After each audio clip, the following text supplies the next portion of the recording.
பகவான் அரவிந்தர் மிக அருமையான ஒரு உரை நூல் எழுதியிருக்கார். அதாவது சாவித்திரியின் கதைக்குள்ளே பொதிந்திருக்கின்ற ஒரு ஆழமான ரகசிய நுட்பத்தை எழுதுறார். அதோட சாரம் என்னன்னா, the consciousness and the bioelectricity should grow to that level. It should transform destiny, not just accept destiny. உங்களுடைய உயிர் சக்தி, கான்சியஸ்னஸ், புருஷன், கான்சியஸ்னஸோட வெளிப்பாடு, உங்களுடைய பயோ எலக்ட்ரிசிட்டி, உங்களுடைய உயிர் மின்சக்தி உயர்வது உங்களுடைய என்று சொல்லப்படுகின்ற டெஸ்டினியை டிரான்ஸ்ஃபார்ம் பண்ணணும். வெறும் டெஸ்டினியை அக்செப்ட் பண்ணிக்கிறது கிடையாது.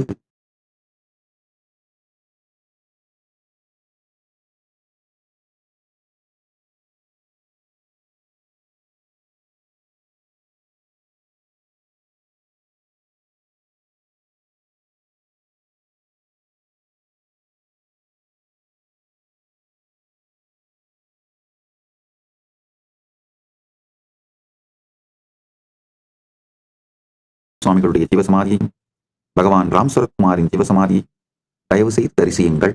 அது முக்கியமா என்னால் தீட்சை அளிக்கப்பட்டவர்கள்.